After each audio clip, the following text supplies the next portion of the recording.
Reading. Reading part one.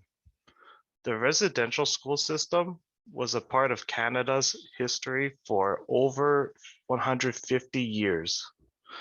More than 150,000 Aboriginal children went to these boarding schools from the mid 1800s to the late 1900s. The Canadian government paid for the schools and churches to run them. The goal was to make Aboriginals more like European Canadians. Reading part two. In 1920, the Canadian government made a law. They said all First Nations children had to go to residential schools. These children were taken from their homes and sent to schools across Canada. They lived, studied, and worked at these schools. They had to learn English, French, and Christianity. They could not use their own languages or keep their own customs. Reading part three. The residential school children suffered a lot.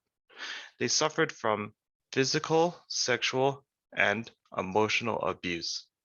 Many died from disease or hunger. Some died in school fires. Others ran away and froze to death. The survivors lived in fear. They missed their families and their culture. Part 4. In the 1950s, Inuit children began going to residential schools in the Arctic.